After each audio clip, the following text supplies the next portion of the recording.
Ezihamba phambili indaba namuhla Seluliwe Esenhlekelele Kulelizwe Undanankulu Utusa Umkhuleko wamabandla kanti IFP ithi izoqeqesha abahola omasipala bayo. Lezi izindaba z1KZNTV ifundelwa samukiswa nqulunga ikubingelele mbukeli. Ungqongqoshe ofisi likaMengameli uMondli Gungubele uthi ke uhulumeni usephinde welula isikhathi sesimo senhlekelele kuzwelonke njengoba ke kuleli langene ngaphansi kwaso kusukela kasamenyezelwa ngoMarch ngonyaka owedlule nokubekulindele ukuthi siphelelwe isikhathi mhla zingama-50 kuzibandlelwa kulonyaka kepha njengoba seseluliwe sizophela mhla zingama-50 kuMasingana ngonyaka ozayo. uGungubele ukusho lokhu sithangamsa bezindaba ngemuva komhlangano weCabinet obuyizolo. Ungqongqoshe ofisi likaMengameli uMondli Gungubele ubambeke isithangamsa bezindaba nalapho bebuyekeza khona ngomhlangano neCabinet obubanjwe izolo. Ekhuluma ke nabezindaba uGungubele uthi njengoba ekuqaleni ngonyaka owedlule kuhlasela igciwane lokuvethe kwaphoqa ukuthi lakuleli libeke esikhathini senhlekelele phecelezi ke i-state of disaster. Elakuleli ke lafaka kulesi simo ngoMarch bekulindele kuba siphele kuzibandlelwa kulonyaka kodwa ke ngokubukela isimo iCabinet ke linqume ukuba selulwe lesi sikhathi esibekiwe kubeke umhla ka-15 kuMasingana wangonyaka ozayo. On the extension of the national state of disaster, Cabinet approved a recommendation by the National Coronavirus Command Council to further extend the national state of disaster to 15 January 2022 in terms of Section 27, subsection 5, paragraph C of the Disaster Management Act 2002, Act 57 of 2002. The national state of disaster is aimed at responding to the special circumstances presented by the COVID-19 pandemic. On the festive season, safety, while most of us will be taking a well-deserved festive break, we must remember that COVID-19 does not take a holiday. uGungubele uqhwa uthi konke ke kuleli izandleni zikaMengameli wakuleli kanye nekomiti iNCCC ukuba ke yilo elithatha isinqumo ukuthi ngakubela kuleli noma umvalelandlini uzoqhubeka noma cha futhi ke angeke kube nesiqinisekiso ukuthi ke angeke kukwazi ukuthi kube khona umvalelandlini njengoba ke isikhathi sisimbi kanjena. We said we'll follow science, we'll follow objective reality, we'll respond to circumstances. A surviving nation is an adaptive nation. There's no other way. You cannot say there will be no lockdown when you don't know what the situation will be. You remember I said, our life has got two sides, livelihood and saving lives. Always, whether we survive is the balance that is required at all material times that keeps us alive in a bigger way. So, it depends, and we hope not, and we wish not. I repeat this, we don't want those lockdowns to come, but we cannot say they will never come. Undanankulu esifundazwe saKwaZulu-Natal usihlezi kalalo sencome kumkhandlu enkolo yamaKristu kulesi sifundazwe i-KZN Christian Council ngokukhulekela ke izimo ezihlalise kabi umphakathi okubala kokuhlukunyezwa kwabesifazane nezingane kanye nodlameke lwasemndenini. Lo mkhuleko kububanjelwe eNandi eThekwini uhlanganisa amabandla ahlukene ezenkolo ngenhloso futhi yokuzobonga lonyaka 2021 obe neziwombe ezimbi kakhulu eziningi futhi. Njengoba sekusele izinsuku ezingama-22 ngaphambi kokuthi kuphele lonyaka, umkhandlu wamabandla kanye nohulumeni wesifundazwe babambe inkonzo yokukhulekela isifundazwe emva kokuthi sesidlule ezintweni eziningi ezifana nokucekelwa phansi kwezitolo abantu baphelelwa imisebenzi, ukubulawa kwabantu kanye nokungapheli kwegciwane i-COVID-19. Ethula inkulumo yakhe Undanankulu uSihlezikalala ubonga bezenkolo ngokuhlela lo mkhuleko wathi njengohulumeni banethemba lokuthi kuba khona kwawo kuzoletha ushintsho kanye nozinzo. Siyafisa ukubonga kubaholi beKwaZulu Natal Christian Council nabazalwane bonke ngokubambisana nathi njengohulumeni. You have never been found wanting on issues of principles, on issues of building moral and social cohesion. You were there with us when as the province we were faced with xenophobic attack that threatened to paint our province in a negative way. But you have been there also in the fight against poverty, especially when the country was engulfed by COVID-19, abaholi beKwaZulu Natal Christian Council, ibona babe phambili, nikezela ukudla, belekelela kulabo abantulileyo. Ongumxhumanisi walomkhandlu uThatayetsile Semone uthi ngalomkhuleko babonga izinto ezenzekile esifundazwe esidlule kuzona. Sibuke izinto esidlule kizo sifundazwe saseKwaZulu Natal kuthi umnyaka oqala there were so many things ebezenzeka ama challenges sibhekene nawo sithi sibuka muva sengamabandla sithi uNkulunkulu siyabonga ukuthi usigcinile kwaze kwaba la simphinda simcela uNkulunkulu ukuthi uNkulunkulu ziningi into esaze ama challenge kithi simcela uNkulunkulu ukuthi akasilonde emakuzophela umnyaka ukuthi masongena kumnyaka lomusha waka 2022 singene sinamandla singene naye. Semone ubesenxusa nabashayeli bezimoto ukuthi bayihloniphe imithetho yomgwaqo ngesikhathi samaholidi futhi bakukhulekele nokuthwala imiphefumulo yabantu. Wabesethembisa ukuthi bewumkhandlu wamamandla bazoqhubeka nokweseka izinhlelo zikahulumeni. Siyamcela uNkulunkulu ukuthi sithandazela i-safety emgaqweni siphinde sicele abashayeli beyimoto nabantu in general ukuthi babe careful banake baqaphele babasemgaqweni so yiloko naloko sizokhulekela namhlanje kulenkonzo yanamhlanje. Ngutebogo Sibisi wezindaba ze1KZNTV ngibika ngesenanda eThekwini. Umengameli weqembu le-IFP uVelenko Esenhlekelele uthi zizonikwa uqeqesho zonke izimeya amasekela azo kanye nosomlomo abasanda kuphatha kumasipala behlukene kuleli lapho kuphethe khona iqembu lakhe. Ungotsho ukusho lokhu ngesikhathi leli iqembu libamba umhlangano wokucobelela ngolwazi okokuqala ngemva kokhetho edolobheni laseMpangeni inyakatho nesifundazwe saKwaZulu Natal. Umengameli weqembu le-IFP uVelenko Esenhlekelele uthi babe nombuthano wokuqala weqembu le-IFP kanti uyinkombandlela njengoba bazobe besebenza ukuqala izinsuku eziyikhulu. Uthi izimeya osekela meya kanye nosomlomo abazobe besebenza ukuqala emkhandlwini bazonika uqeqesho. Kuzoba negaba kezehlukene la bezoqeqeshwa khona ngokuphathwa kwemkhandlu ngoba abaningi babo bangomeya okuqala bangosomlomo okuqala bazodinga ke ukwesekelwa ngoqeqesho oluzoqhubeka iminyaka emihlanu igaba ngegaba benziwa ngcono kunaqala ukuze bakwazi ukuthi benze imisebenzi yabo ngokuyimpumelelo. Uphinde waveza ukuthi kunamaphuzu ayishumi ababekhankasa ngawo ngesikhathi sokhetho.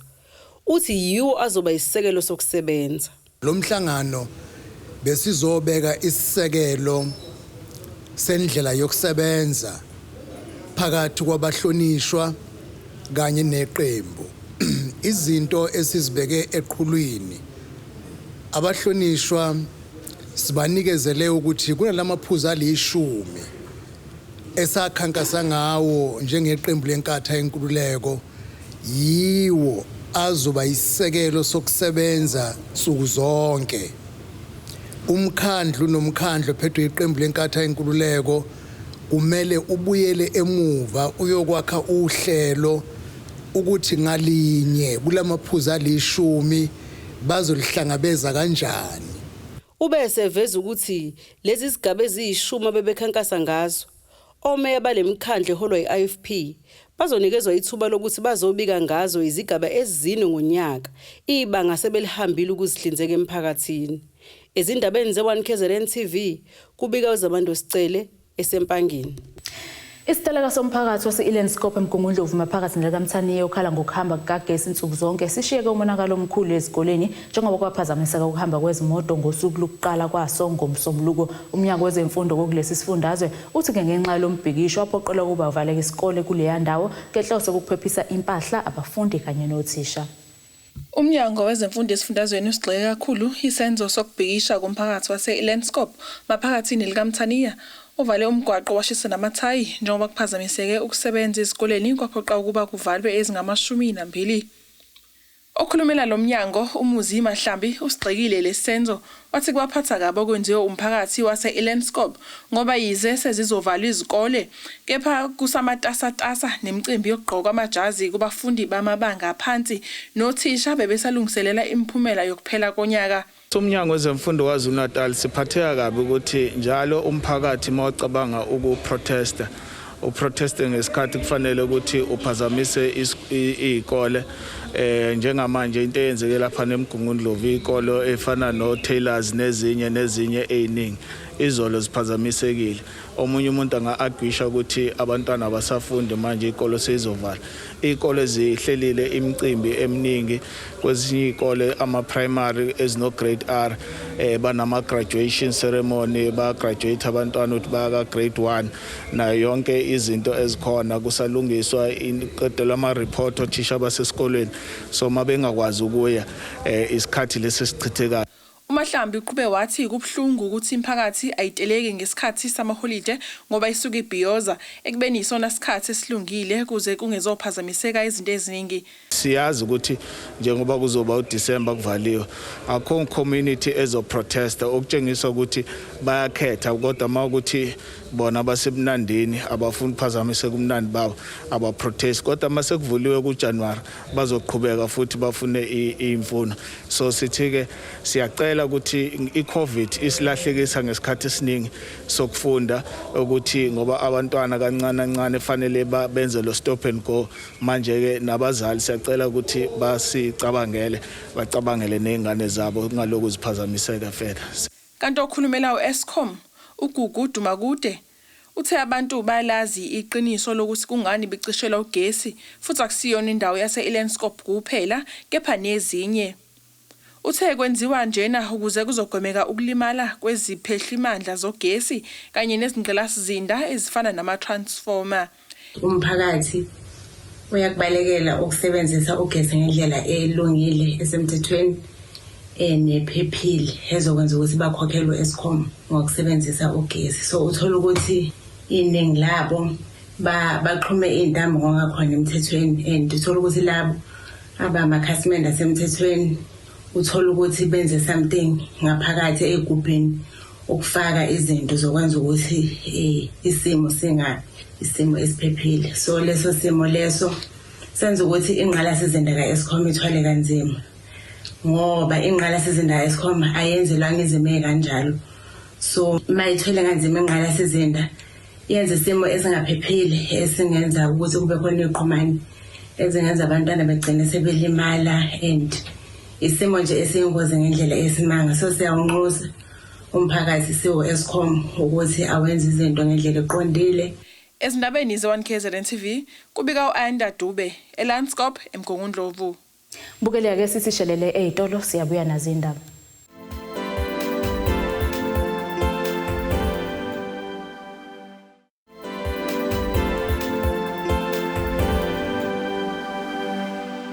Izinduna zamabutho kaNongoma inyakatho eKwaZulu-Natal sezizwakalise ukukhathazeka ngokwenzeka eNdlunkulu kaZulu odabeni koluthinta umbango wesikhundla sobukhosi esesiphonselwe inselelo ngisho inkantolo ephakeme yaseMgungundlovu. Unobhala kwekomiti lezinduna zamabutho kaNongoma umuzi Nyandeni uthi kuyaxaka ke futhi kuyamangaza ukuthi kunabanye abantwana baseNdlunkulu kaZulu abangafuni ke namanje ukuvuma ukuthi sesikhona ke isilo esihleze ehlalweni uMisizulu kaMdlokombane. Udaba lombango wesikhundla sobukhosi kwaZulu kumanje ke siphethwe isilo uMisuzulu usalokhu uqhubeke njalo njengoba ke kunamacala asenkantolo kukhona abanye babantwana abaphikisana nokuthi isilo sigcotshwe nakuba ke bewazi umlando ngokosiko lwaKwaZulu ukuthi inkosi kayizalwa ngumuntu kazana. Muva njena kunodaba olusenkantolo oluphikisayo ubuqiniso bencwadi efa lesilo esanda nakwebuza ngokulandelana nomntana enkosi kaDlamini wasebukhosini baseSwatini ozala kwisilo esikhona kumanje eyabeka ukuthi ke kumele kuphathe sona isilo uMisuzulu. Kuona wonke ke lombango khona induna zamabutho kaNongoma zibambe ke isithangamisa bezindaba zinxusa kuba kuphele lombango sivunye isilo esihleze ehlalweni kanye nokuthi uhulumeni angenelele ucazulula lolu daba. Lo mhlangano esiubambile noma lesisithangame sesibambile namhlanje okokuqala sisho ukuzwelana kwethu nesimo esibi sokholela ingonyama enkantolo. okuyihlazo esizweni samaZulu kwenza kanjalo. Kulumbana nalokhu kuba abasendlini noma ingxenye yabantwana iphike ukuthi ingunyama ikhona, kodwa ibe iqonda kahle ukuthi indlovukazi ukaSodusa ukuze abe khona esizweni noma phakathi kwesizwe samaZulu ulotsholwe ngeenkomo zesizwe. Umlando-ke uthi uma ngabe unendlunkulu elotsholwe ngeenkomo zesizwe yiyo ezala inkosi. Inkosi ayikhethwa, ayibekwa, kodwa iyazala. Khona manje lokunyandeni uthi akukhona ukuthi bayachomondela ngokukhuluma lezi indaba ezithinta ubukhosi wakwaZulu kwazise lesihlale sabo nabo njengoZulu wonkana ikakhulukazi bengamabutho. Mawuzukhumbula umhlangano owawubizwe wendlunkulu owawubizwe lapha yakweshamthetho ondini. Indlunkulu yahlangana yonke lapho yaphuma nesinqumo noma nesivumelwano esasithi ayikho enye inkosi ekhona ngaphandle kwenkosi yawakhangela amagenge. Kodwa namhlanje nakhona abanye babantwana bahamba bethi inkosi ayikakabikho. Lokho kusho umthobalo ukuthi asikho ilokuzana isixazululo esingathi iza naso njengamanje. Sizokhumbula ukuthi ke kwafika ithimba ebelikhishwe umhlonishwa uSazana Zuma, Dlamini Zuma, ebeliholwa umhlonishwa wekade uPremier aqala umnumzane umkhulu uWillis Mkhulu. Lelo thimba ligcine lehluleka ukuhlanganisa lezi inhlaka zombili ngoba kuyikuthi khona uhlaka ongafuni ukuhlangana nomnye. Cishe-ke thina-ke njengabanikazi besihlalo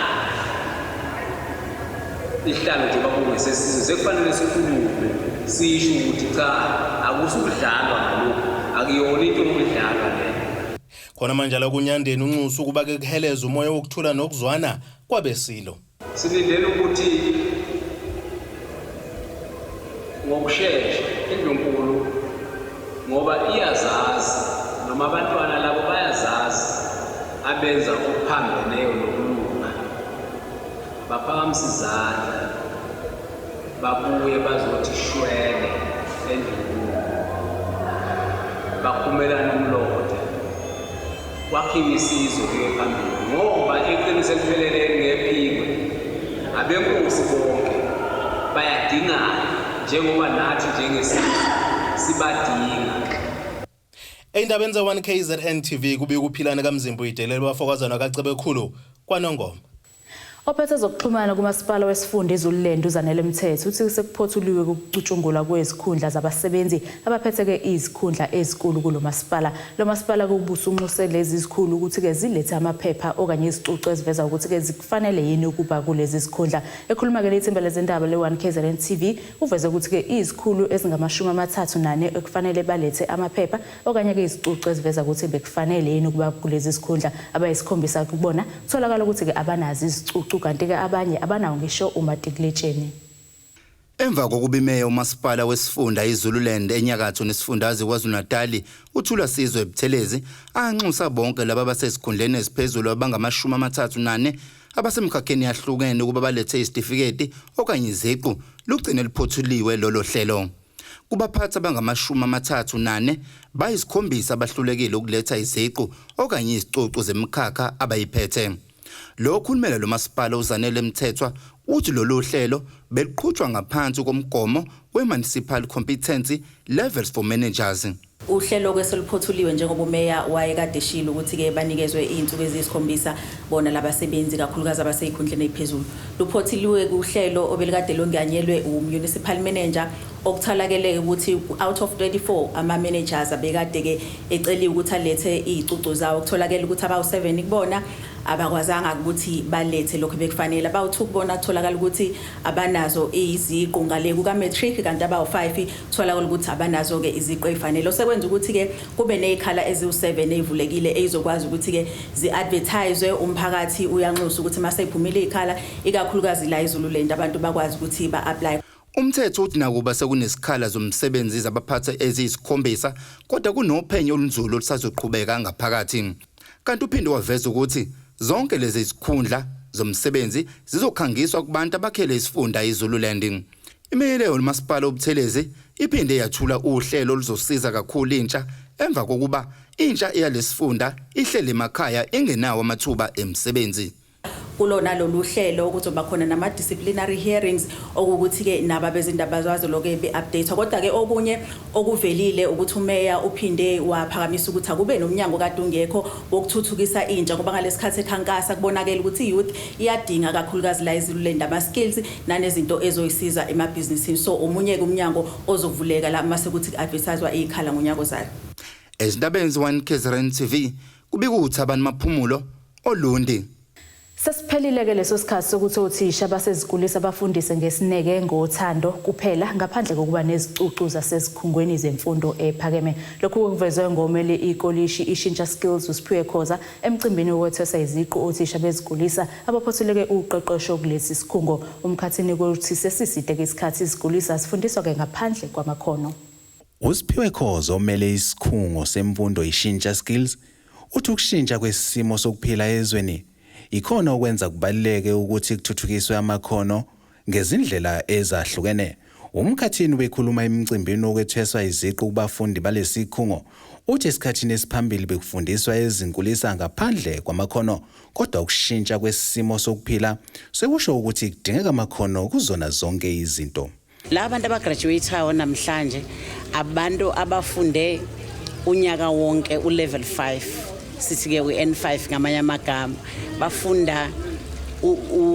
bafundela ukufundisa kwa ECD esikhathini eside esiphambilini besibona ukuthi izinkulisa beziranwa abantu nje bengazilutho bengayanga esikoleni bekwenza ngothando bengafundanga kodwa ngenxa yenguquko ezweni lethu kuye kwabonakala isidingo sokuthi nobani fanele azimbandakanye ekufundeni.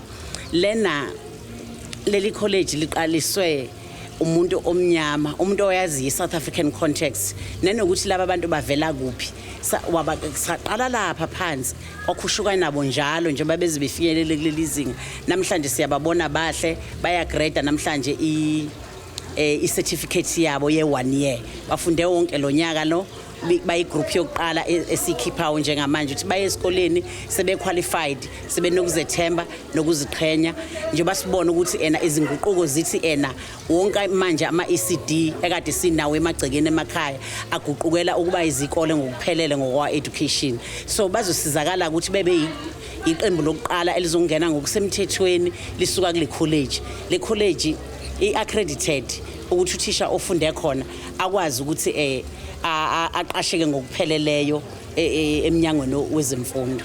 Omunye wabafundi unokwethemba masuku ukuthi lesitifiketi abasitholile sizobasiza nasekuvuleni eminye iminyango ikakhulukazi uma befuna ukuqhubeka izifundo zabo. Certificate esitholile shintsha sizosilekelela kakhulu ukuthi nanoma ubani ofisa ukuqhubeka nezifundo zakhe ebe uthisha engaba uthisha ofunde waze waba ne-degree uzokwazi ukuthi engene evarsity noma ngabe yipi evarsity akafuna ukungena kuyo isitifiketi sizomsiza ukuthi eqhubeke nokuba uthisha ethole iziqu zakhe ze-degree. Phiwe Mthembu eMpangeni. Bukeleka ke sisishelele ezitolo siyabuya nazo indaba.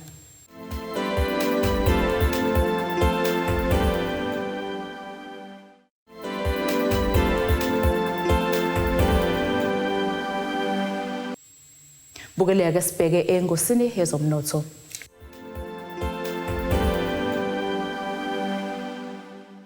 Irandi lu-15.73 emaqhathaniswa nedola laseMelika libo R20.79 emaqhathaniswa nopondo waseBritain libo R17.83 emaqhathaniswa ne-euro yase-Europe igolide lona libo $1,784.98 i-ounce kuthi wona ngahluziwe wona bo $75.82 umphongolo. Bukeleka ke sibheke engosini yezemidlalo.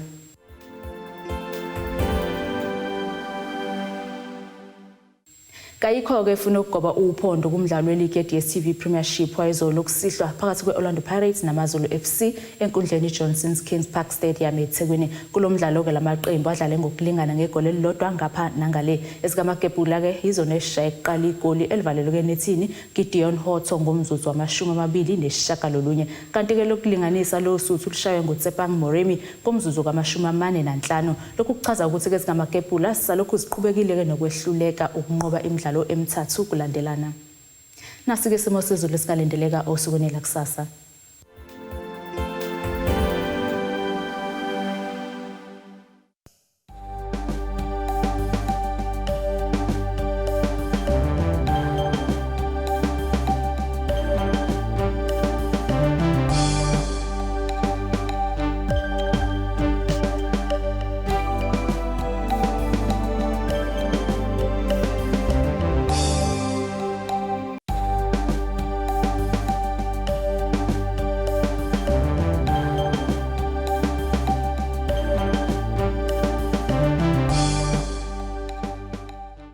Bukelekile lezi besikuphathele zona, asihlangane futhi ngesikhathi esilandelayo. Sale kahle emakhaya.